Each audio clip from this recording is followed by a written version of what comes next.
Hello and welcome to another episode of Who Knew in the Moment, the podcast. I'm your host, Phil Friedrich, and today I'm honored to have Lauren Majors with me. Lauren is the founder of Happy Life System and the author of The 8 Steps to Being a Happy Parent. And one of the things that I think you'll take away from her conversation today is how you can always make changes to make things better or the way you would like to see them be done. So, Lauren, thanks so much for being on today. Amazing. Thank you so much for having me. And I'm super excited for this conversation. And for all the listeners out there, get ready because we're going to go on a wild ride. Facts. We are doing it. So to start your story, Lauren, growing up, you found a passion in soccer, and that was something that became a really important piece of your life. So talk a little bit about, being a kiddo, getting involved in athletics, and some of the life lessons that you're able to learn there. Yeah, so I was 4 years old, so Argentinian father. And my life I was always the black sheep of the family, right? So I was always like butting up against things, questioning things. I wasn't the normal, okay, toe the line type of kid. So I found a passion for soccer because it was an outlet for me, honestly. Yeah. So as a child, starting from, 6 years old, I'm scoring 8 goals a game and I'm just, like going through and I'm like, what is this? Right. So I started to become this athlete without even knowing that I was forming into, where it took me along the lines. Yeah. Right. So I really, for sports for me, as I went from adolescent to early adulthood, I found that it literally ingrained the responsibility and discipline that I now carry over into my career and as a parent and as a mother. And I believe everything hinders on discipline. And so I am so grateful for, my soccer career, full ride scholarship, rookie of the year at the University of Arizona. And for all you listeners out there, I'm a 5 foot, maybe my husband laughs, but I'm 5'1", maybe 5'1.5". So it was perseverance, it was dedication, it was passion, it was a fire inside of me. And I do have to say, during my career, I have a lot to say about sports because it ingrained a competitiveness in me that was very challenging to break as I got into my career. And Yeah. that's a whole topic in itself because I saw things as separate, right? Winning, winning, winning, winning. And it was this dogma of that if you don't win, you're not good enough. Yeah. And that's where, when I became a parent, I was like, I need to heal this. I am good enough. I am worthy of greatness. I'm okay being who I am. So there's a lot to unpack there, but I'm just sharing, being an athlete, I feel like there's so many gifts that came from soccer.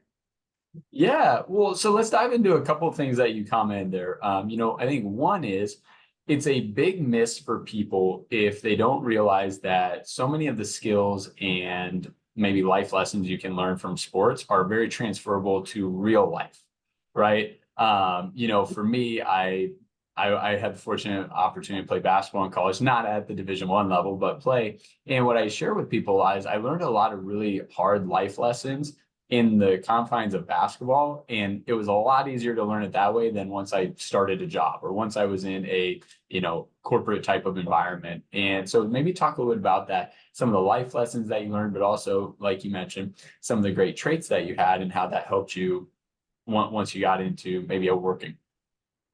Beautiful. Yeah.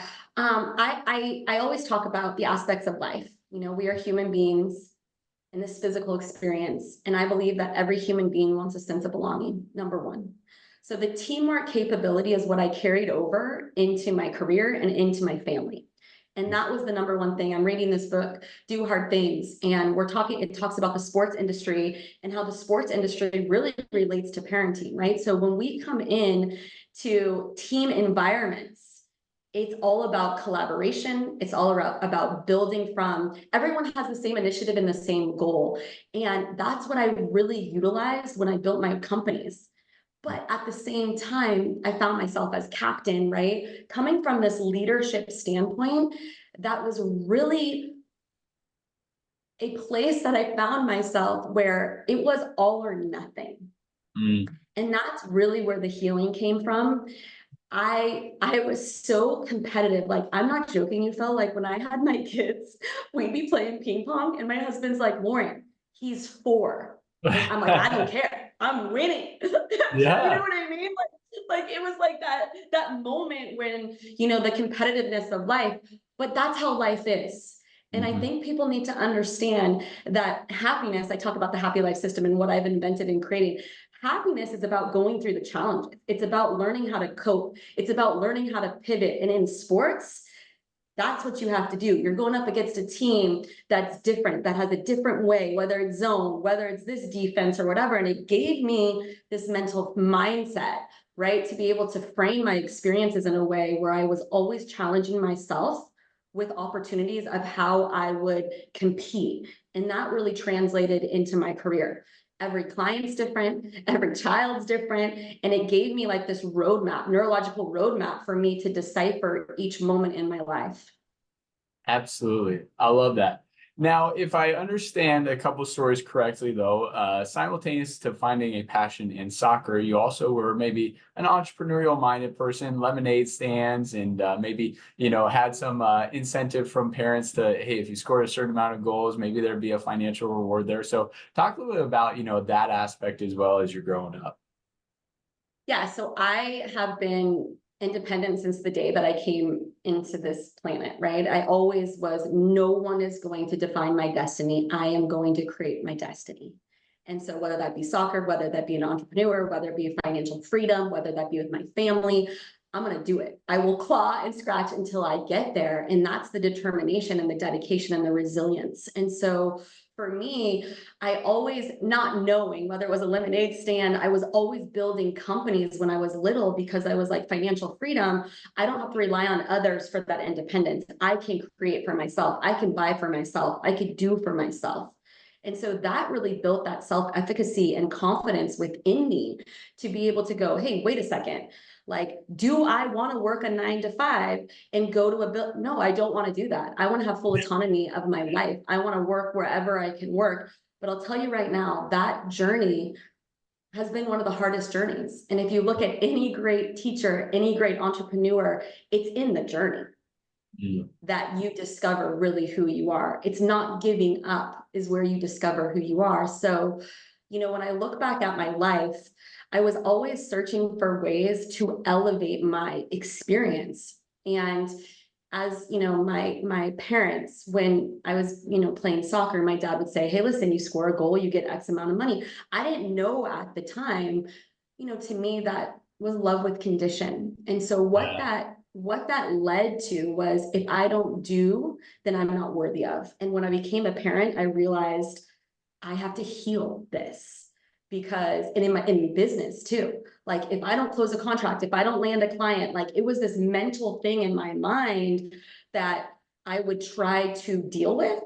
Yeah. And it was a very challenging thing for me to really be able to go, you know what, maybe it's just not meant for me. Maybe that client's not meant for me. Maybe that, it was like, okay, well, I'm going to make 100 cold calls a day because I didn't win that business. So I was stressing myself out because I had this footprint from sports, right? That was like, you don't win the championship, and that's the sports world we're living in today.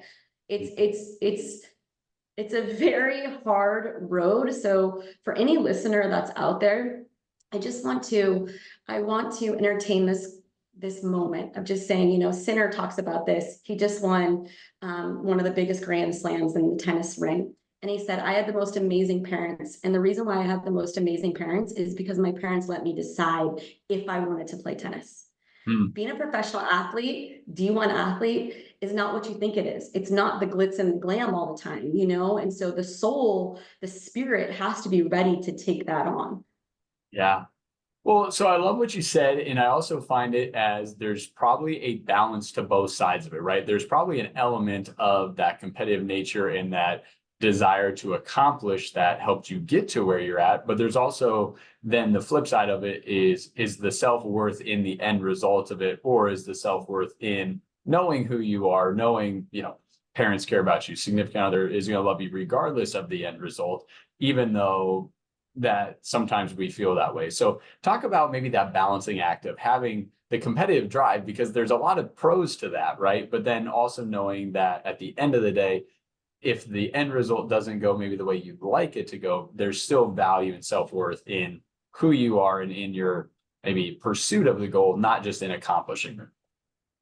100%. And I think that the one thing too to be very mindful of is mindfulness, right? It's mindfulness. It's not about winning every time, because you're setting yourself up for disaster, you know? And I think that's what all these coaches are realizing right now is, as long as my team came together, as long as there's mindfulness, as long as we're all working towards one initiative, whether that's in a company, whether that's on a sports team, whether that's in a family, we're all taking the mini steps to get to the goal. So my biggest thing in realizing, you know, what we're discussing right now is mindfulness, going back into retreating inward. Sure, I didn't accomplish, sure, I didn't win, but I didn't have the roadmap as an athlete. So I was always grabbing onto external things. So if I didn't win, I'd be on the soccer field for an hour after the game shooting, right? I was constantly chasing this drive, this adrenaline. And when I came back to center, I was like, wait a second, I need to go back within, create a mindful map for myself so I can get clear in my mind, because it's not just the game, it's mental, physical, and emotional that I'm tackling on all different levels. And that's I feel like the new awakening right now in sports. If you look at Phil Jackson, you know, when he went over to the Lakers, you're talking 6 championships. Sure, he had amazing players. He had a mindset, he had a template, he had a path for his players to achieve the goal. And, you know, the old Bob Knight, right? Like that old way of coaching, that fear-based coaching, sure, you get the players to move for you, but it's coming from a different lower vibration.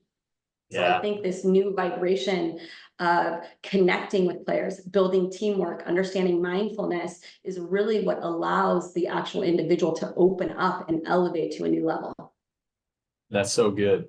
Now, as we're progressing through the soccer world and being in college, post-college, end up getting a corporate job, and there becomes a moment, and you can talk about kind of how we get to this moment, but your grandparents come to take you out for lunch and bring a book. So talk a little bit about, you know, this season of life for you post-college and the navigating that you're doing.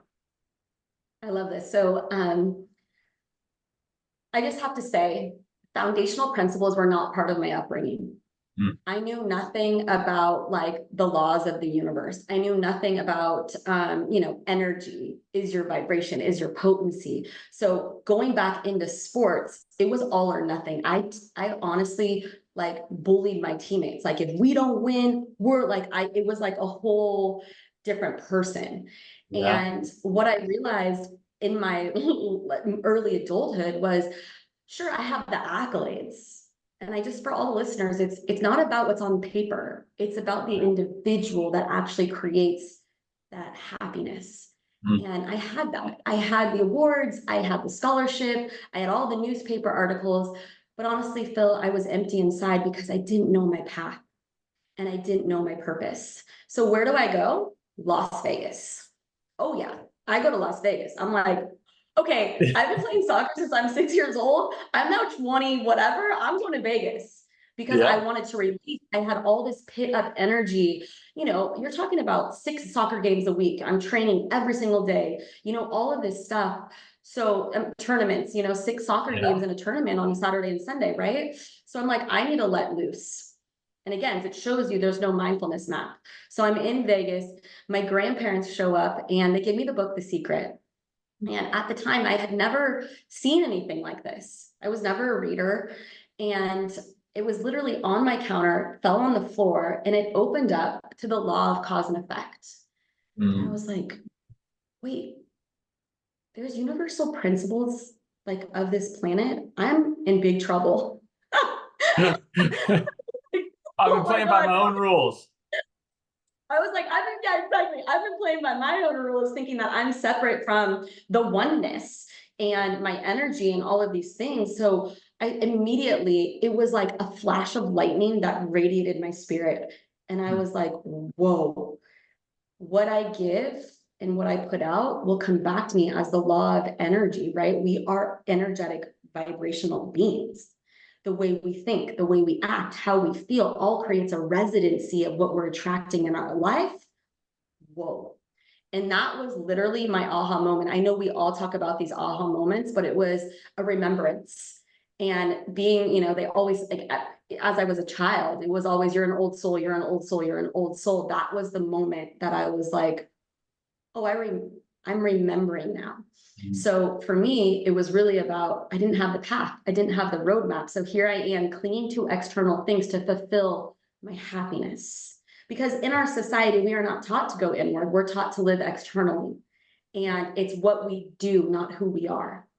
So for me, that changed my life. It absolutely changed my life. So did you ever ask your grandparents, why did you bring me the book and why did you show up? Isn't that so, like, and it's so amazing because we talk about like moments in time, right? There's like Yeah. always a silver lining. To be honest, they were worried about me because they were like, she is, I'm a Leo, rising Leo. I'm a powerhouse.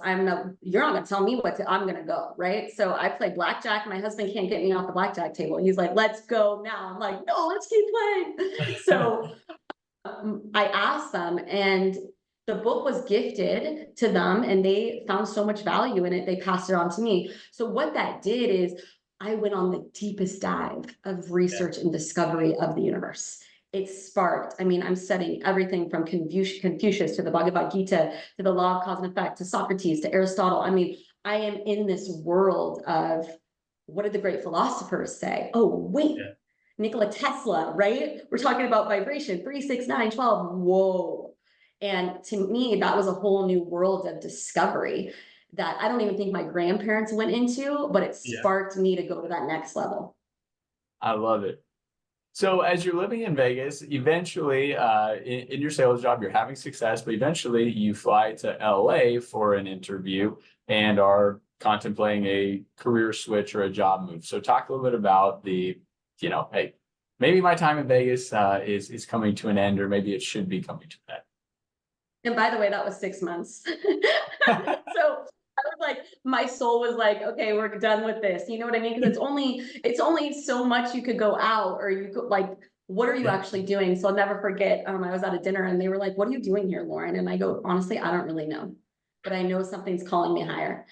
Yeah. And so I went in for a job interview, and it was the outdoor division of CBS corporate. So like Channel 2. Outdoor is the billboards, the iconic wallscapes, all the stuff that you see like within the cities.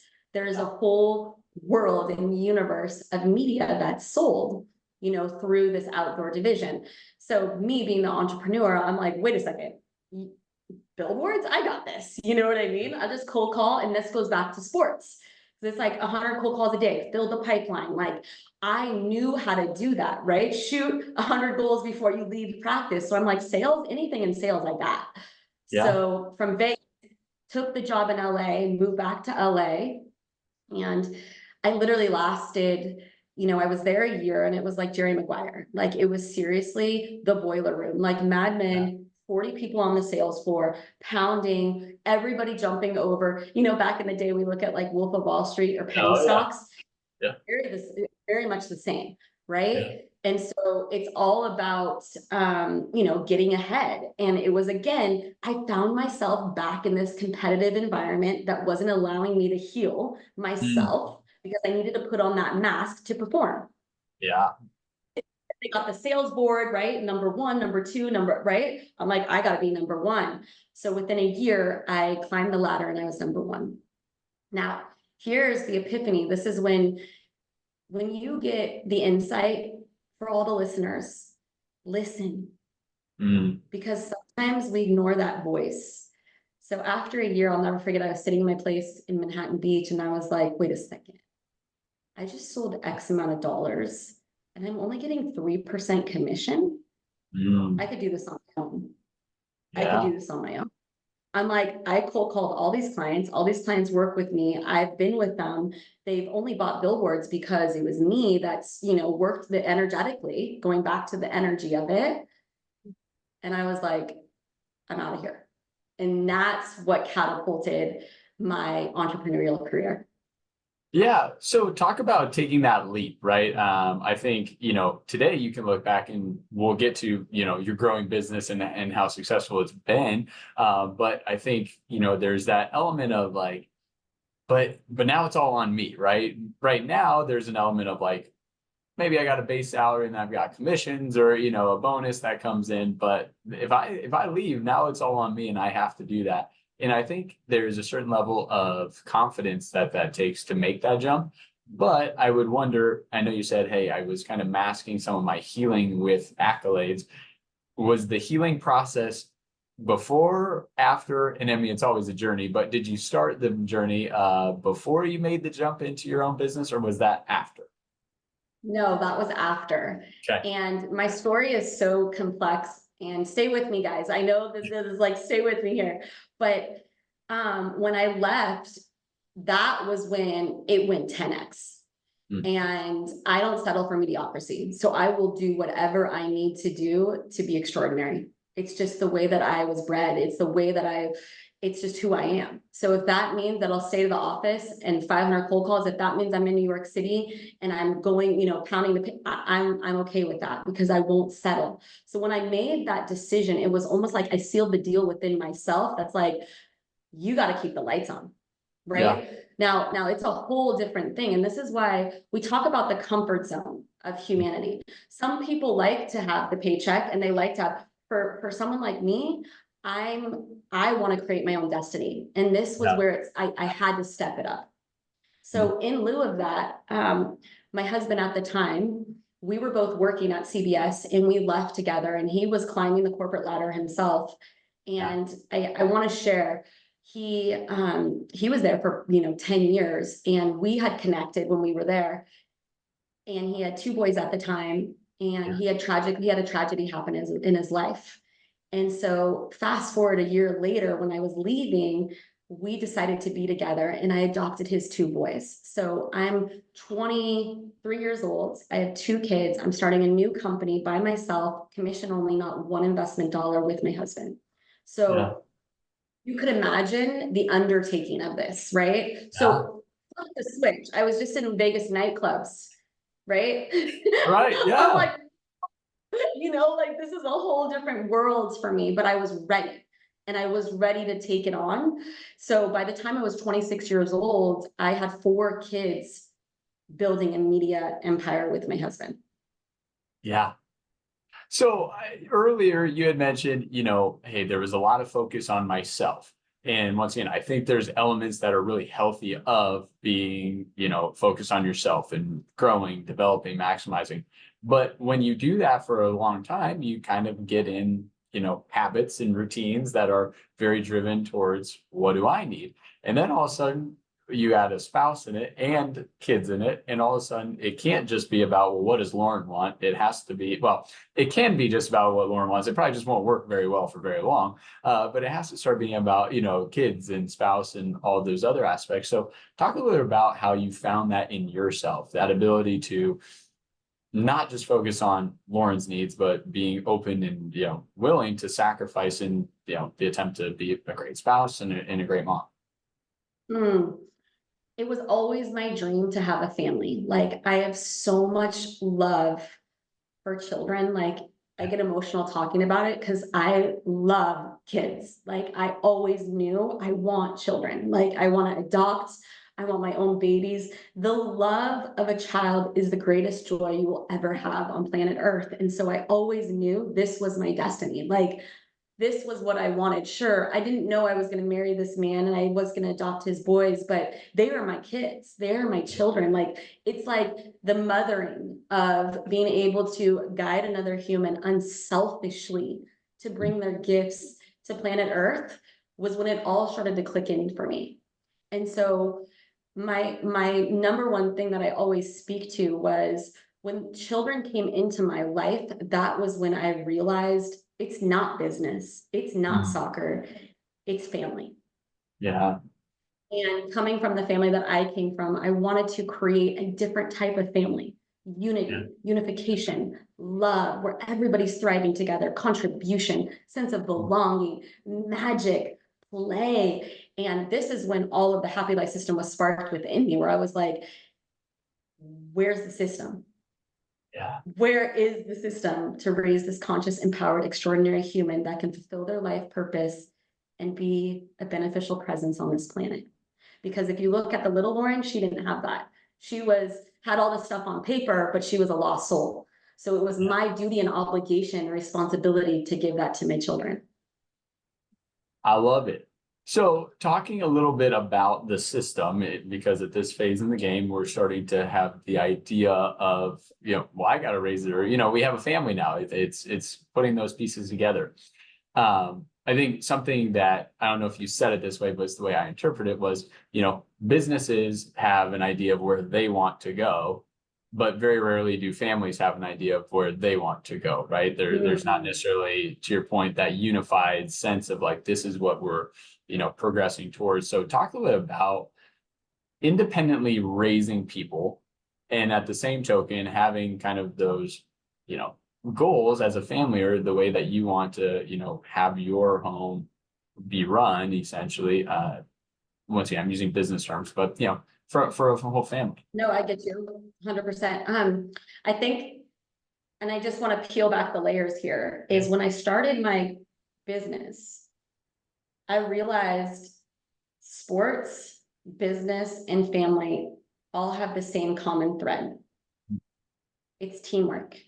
Yeah. It's removing the ego, and it's everybody coming to, I always like to say, coming to the campfire with something of contribution. That might be the s'mores, that might be the vegetables, that everybody has their own gift, right? So when I looked at family, I was like, oh, no, I'm creating mini CEOs for the real world. I'm creating extraordinary humans that have the skills, habits, and responsibilities that they could go off into the world and they could thrive today. But here's the thing. Don't give me a title, mom, dad. We are all in this experience together. You are empowered to contribute to this family. And that's when the aha moment happened. It was, she believes in me. She's my mother. She's my guiding light, but I can trust my voice. I am seen. I am heard. I know that I bring value to this family. So it's not about taking out the trash because I told you to, which was my way of living as a child. It's, I want to take out the trash because I'm a part of this family, because we're a team and we all have a common goal. Literally in my system, I have an operating agreement as if I would in my company. What are your values? What are your family motto? What are you all thriving towards? When things are out of balance and disharmony creeps in, mediocrity, what do you go back to? The common thread for every single human is they have to know their true north.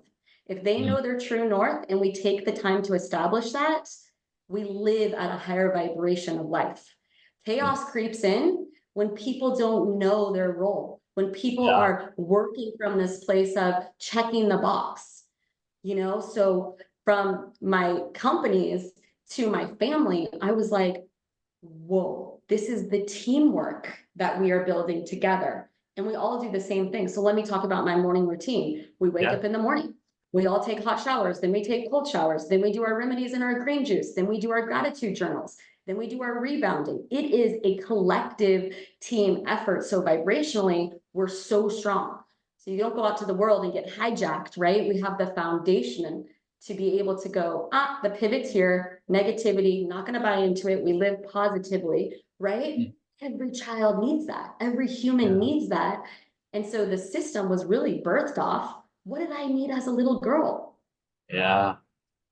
So as I hear you say that, something that I, wonder is, as kids have life experiences, right? You're giving them a foundation, you're giving them a platform, but was there ever a point in time where like you guys felt like, hey, this is our true north, but a kiddo's life experience or friend circle, whatever it is, they start questioning, hey, is that my true north as an individual, or is this the family true north that I can respect, but I'm not sure if that's still what my north is?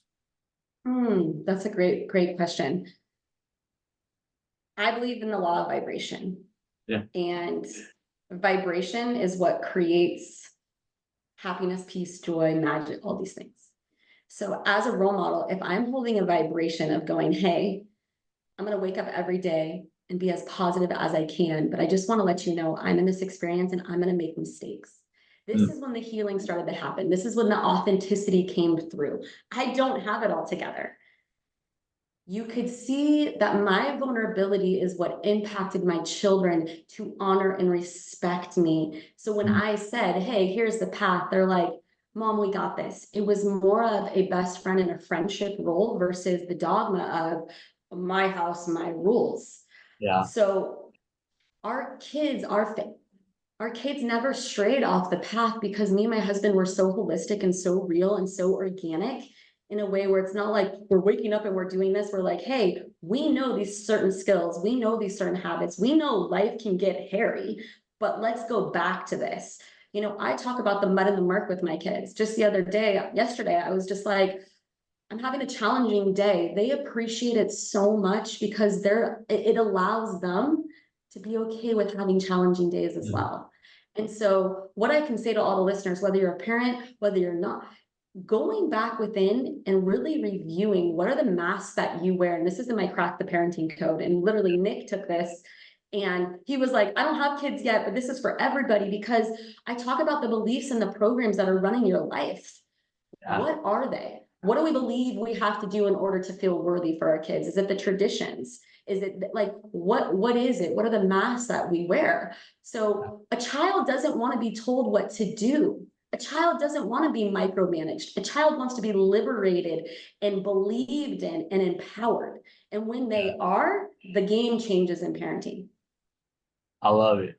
So, well, as I hear you say that, one of the things I wonder is, what do you think, or maybe in your research, what do you think the biggest reason that it's hard for parents to, bring down that wall? Is it, hey, this is the way my parents did it, so I'm just replicating it? Is it, and once again, the answer is going to be like all of the above, right? But just your opinion here, is that, hey, that's what I saw, so that's what I replicated? Is it an ego thing, right? Like, hey, I'm focused on me, and this is how I would want the information. What so is like you're talking to a woman, and for everybody that's listening, I know it's audio, but you're talking to a woman that was so ego that like my ego was the protective shell of my life. Yeah. If I let my guard down, then I felt that I was opening myself up. So that's a really hard life to live. When you try to control every single thing and you don't trust in life and you can't be your true authentic self, I'm telling you right now, that's a hard journey. So all of the above, yes. But the one thing that I can really say in this experience that I've been able to experience is my work, my healing has created a ripple effect in my family. You cannot parent the same way your parents parented you. We are not living in that same world. So you constantly have to rebirth yourself. You constantly have to grow. We are here to grow, elevate, and learn every single day of our life. So if you're not willing to put in the work on yourself, that could create the wedge within your family. So we look at the way that families are, right? There's parenting, there's the dogma of my house, my rules. That's an old construct. That doesn't work. Sure, your children will listen to you, but you don't have the relationship. My number one thing that I teach in the Happy Life system is the language in which we speak creates the reality that we are experiencing with our families. Here's a flip. I need you to do this. One, or I would really appreciate your support if you supported me as a friend. A little different. Yeah. Your child now is learning empathy, compassion, understanding of deepening relationships. So if we're using this language, I need you to clean your room. You better clean your room, all this stuff. What do you think that creates? Hostility, anger, frustration. Or what about this? When you master your space, you raise your vibration. When you're appreciative and grateful for the things that you have in your life, more great things happen in your life. It's the way that we're speaking. It's how we're creating our realities with our families that are either creating freedom and liberation or hardness and mediocrity. I love it. Now, somebody listening right now is saying, Lauren, I messed it up. I haven't been doing this. My kids are 10, 6, and 4, and we haven't been doing this. Or they're sitting there saying, I'm on board with this, but I don't know if my spouse is going to be on board with this. And it sounds like we would have to be a unified group to do this. So talk a little bit about maybe those two elements of maybe one is, hey, am I too late to the game? Can I, turn the ship around and write it? And how do I help get a spouse on board if that they're not buying into, this new idea of parenting for us? Wherever you are in your journey, the number one thing that I want to say is your systems. What systems do you have in place for everybody to thrive? Number one, reflect. Your system with your husband, your system with your children, and your system for yourself. So if your husband's not on board with you, there's a breakdown in the system. Let's go back to companies. Let's go back to sports teams. When there's a breakdown in the system, we're not achieving our goals. So for two people, the number one thing in any family to create this happy parenting, happy family is the system in which you and your spouse have together. That's the language, that's your contribution, that's your honor, your love and respect. Going back to that, do that work first. Getting with your spouse, sharing, this is coming up for me, the way that you say these things to me or whatever, I haven't communicated this with you, but I just want to let you know if we can make a slight pivot here, I'd be so grateful. I want to do better for us. Letting our guards down of what we think is, everyone has their own perception. And in the family is teaching you so many lessons. Are you willing to listen to them? Or are you bypassing that, right? So system number one. Number two is the system with your children. You know what, guys? We did it this way. How are y'all feeling with that?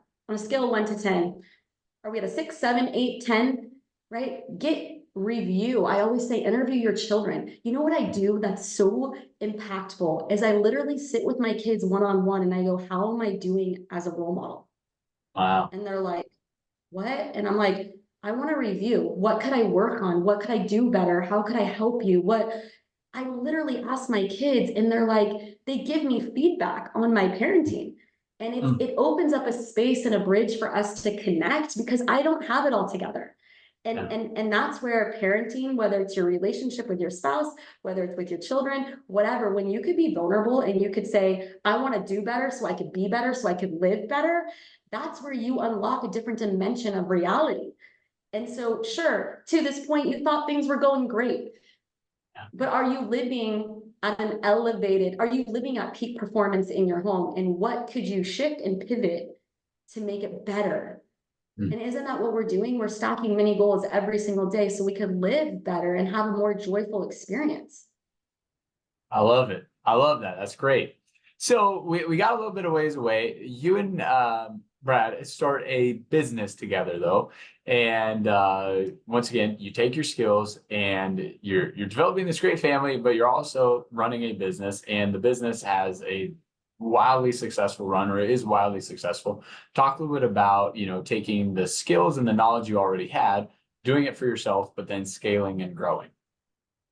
Yeah, amazing. So one thing in business, if you can come from a place of what can I do to serve? We frame the question, what can I do to serve? If that's the receiver, it's your client on the other side. I always spoke to every employee. We have a hidden agenda to serve. Find one piece of value within this experience that you could bring to this individual. I always talk about business connecting from the heart instead of the head. I get maybe 150 cold calls a day, right? From people. I got this amazing billboard and it's going out and it's blowing out sale. Am I going to talk to that guy, or I'm going to talk to the guy that's like, hey, listen, I want to bring you value. How can I help you? What could I do to maximize your media campaign? So for me, I have like my philosophy, like John Wood in his pyramid of success. Me and my husband, we orchestrate the philosophy, and it's a language within our company and our organization. There's no challenges, right? There's opportunities for us to grow, get better. We'll always find a solution. We have a hidden agenda to serve our clients. We have a hidden agenda. How can we bring extraordinary to the table? So when we started, again, it's the level of excellence. It's like good to great, the book Good to Great. How do you elevate your business strategies so you could stand out? In a world that we're living in, when we're getting blown up on text messages, blown up on email, what are you doing to differentiate? We are extraordinary. And so I started picking up massive clients, and I'm big like in the fashion space. In the media world, there's huge conglomerates. So media agencies, billion-dollar, trillion-dollar holding companies, and they're usually aligned with specific clients. And then they have their feeder down, whether that's digital, whether that's outdoor media, and it's all in-house. So I start calling these massive clients in New York City, and I'm doing things different. So for example, I would get off a call and I'd send them, you know, cupcakes that day. Hey, just trying to brighten up your day, sending you joy and love. I hope you're having an amazing day. Like, who is not going to get back to you? I extended myself. And that goes back to the principles, the law of cause and effect. I extended myself. I put in a budget and I was like, okay, X amount of dollars. Is this client, do I feel that there could be a potential alignment here? What could I do to connect to their heartstrings so they remember me? And we started building business like that. You know, Burberry, YSL, or Mez, the biggest clients in the world, we started booking business with. And what I realized is the relationships in which we created with our clients were something they had never seen. It's old school. It's old school. It's not, oh, I'm going to send an email. We teach our teams, you're going to send an email, and then what's your follow-up to that? Right? What are you doing to separate when one client has hundreds of vendors calling them? How do they remember NPRP? NPRP is our media company. NPRP is Nathan, Peyton, Ryan, and Parker, all four of my kids. Our values are we trust in family. We trust in love. And that's how we built our business. So to this day, not one investment dollar. We had so many people come in, try to give us money to scale. Commission only, Phil. Commission only, right? We are now, you know, the third largest independent boutique outdoor media firm in the nation, Inc. 5000 company. We did it. We are the American dream. And after 12 years, our retention of employees and our retention of clients, no one in our business has retained like we have. And so to take a little sprinkle of magic from this conversation, I invite you, wherever you are, to think of how you can be extraordinary when you're building your business. And that's where your creativity and inspiration comes through. And that's how you'll attract the clients that are worthy. And I'll tell you right now, I walked away from a lot of clients. We got the business.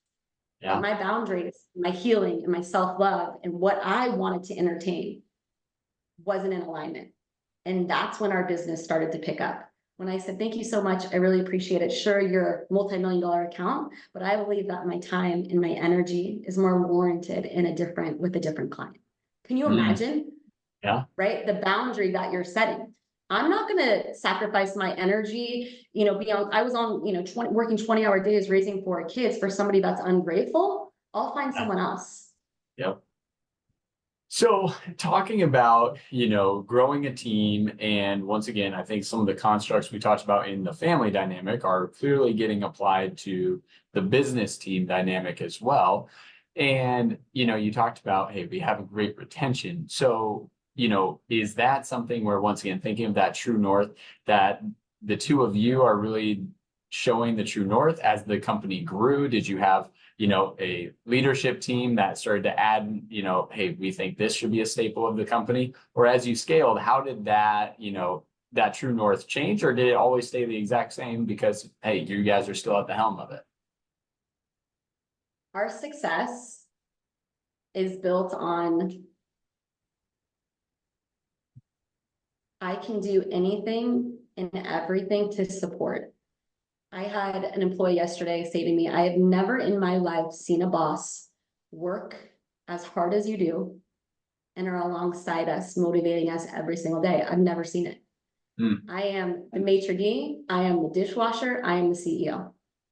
And that goes into my family as well. I am not too big for anything. And when you can create a company like that, you know what that creates? Trust. It creates retention, because people go, well, if Lauren's doing it, and if Brad is doing it, then I can do it too. And so our like main thing, and my husband's like the motivator, he's the inspirational guy, he's bringing wisdom to our calls. It's like church, you know, like people are coming into it from a place of going, you know, I believe in these living principles. We're bringing living principles into our company, which is set your boundaries. If you believe that a client is not warrant of your energy and they don't appreciate you, then go back to the drawing board. It's giving people latitude to be like, I can trust my voice and intention, be intentional about the work that they're doing, which then empowers them. And that's been the biggest thing for us, is like really looking at how we're working with AR employees, AR clients. And then what are we doing that's exemplary, that's showcasing this role modeling leadership that people could follow? And that was the number one thing for me when I was working at CBS and in these corporate companies, is it's delegation at the highest level.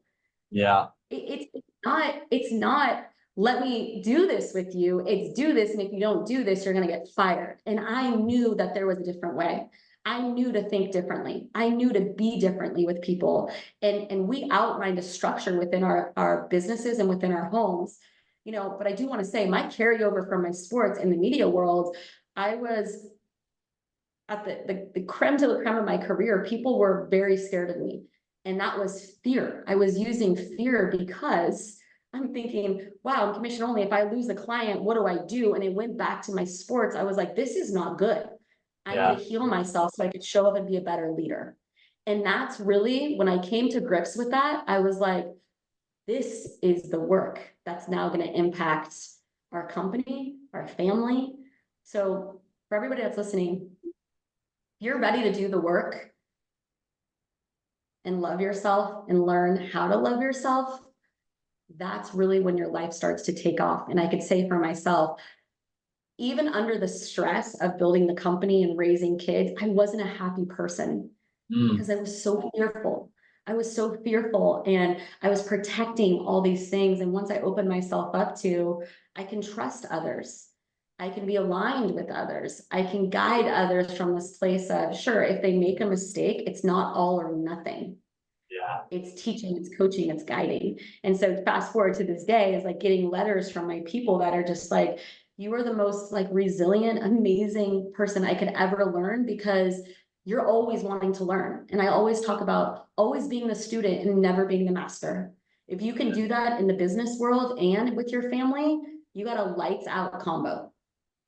I love it. Now, somebody listening right now is like, I'm motivated. I want to do the healing Lauren's talking about. What's your encouragement on the first one or two steps? What can someone do to tangibly start working on the healing within if they're realizing maybe I'm not as fulfilled as I think I could be? So first and foremost, I do want to say I just launched this course. I did the mastermind and people said that they had seen psychologists, and I have testimonials from people that have been like, I've been seeing psychologists, my mental mindset, there's this lack of, and you've literally changed my life in a year, I mean, in an hour because of your living principles. I was able to give the exact footprint of what I did for myself that liberated me, and I put it into Crack the Parenting Code. And sure, it's for parenting. Even if you're not a parent, I'm telling you, this is for you. So that was the one thing that I did in service to go, wow, this liberated my life. It's my due diligence and obligation to put all this material together for people to do this. So that was Crack the Parenting Code. But what I want to say is, you know, I'm sure you've read the Dale Carnegie, like How to Make Friends and Influence People. We all have these business books. The first thing that I would say is self-love.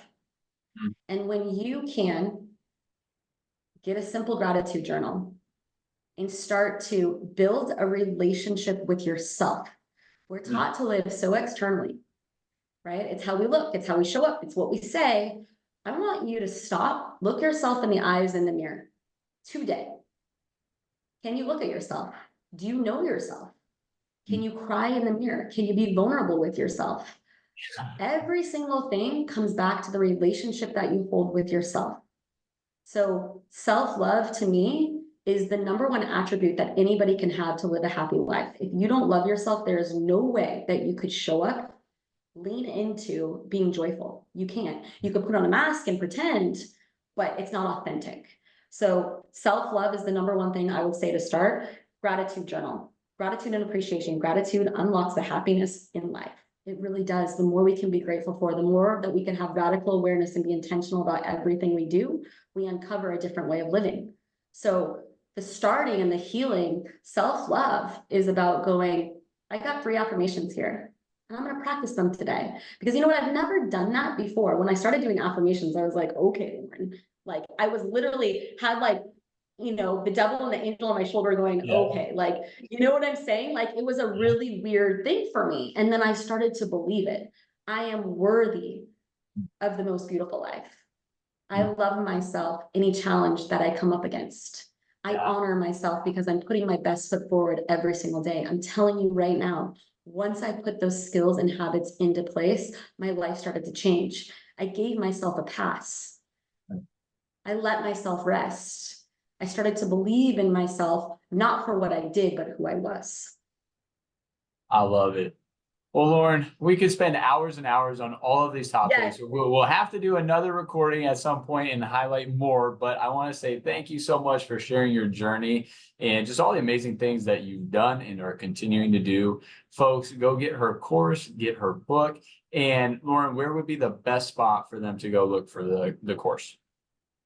Yes, so it's laurenmagers.com and it's LAUREN and Magers, MAGERS.com. I'm so excited. I just put together, this is the book. So go get this right now. It's a free book. And it literally was 8 living principles that changed my life. And I call it the 8 secrets to being a happy parent, but it's literally for everybody. And I talk about the certain, living principles that I use to level up my life, and the 8 living principles, little habits that I did every single day. And I give you a habit tracker, and all the habits are there, and you can watch and celebrate yourself along this journey. So I'd say download that, number 1, print off the printable, put it into action. And number 2 is Crack the Parenting Code course is live. And I take you on this journey. Go at your own pace. And it's all about giving you the foundation of being able to unlock that belief system, that program that could be inhibiting you. Then you move into different modules with me where I teach you the language and I give you a taste of my happy life system to gamify your life and up level the fun and joy. So those are just the few things, but I have so many things coming, and I'm so grateful. To close this out, I dropped the mic 5 years ago at my media company. So I basically retired from media at 33, and my life purpose is bringing the happy life system to the world to empower families and children with everything that I've learned. And so I'm so grateful for you having me and being able to share my story. It's just such a gift. It truly is. And remember, one stepping stone in your life leads to the next. Trust the journey. I never knew what I was doing. My sports led to my media career, which then led to me creating this in my family. So whatever your direction is, ask the question, am I fulfilled? Am I on purpose? Am I living for a purpose in service? And when you can be in service, life becomes a beautiful blessing. Boom.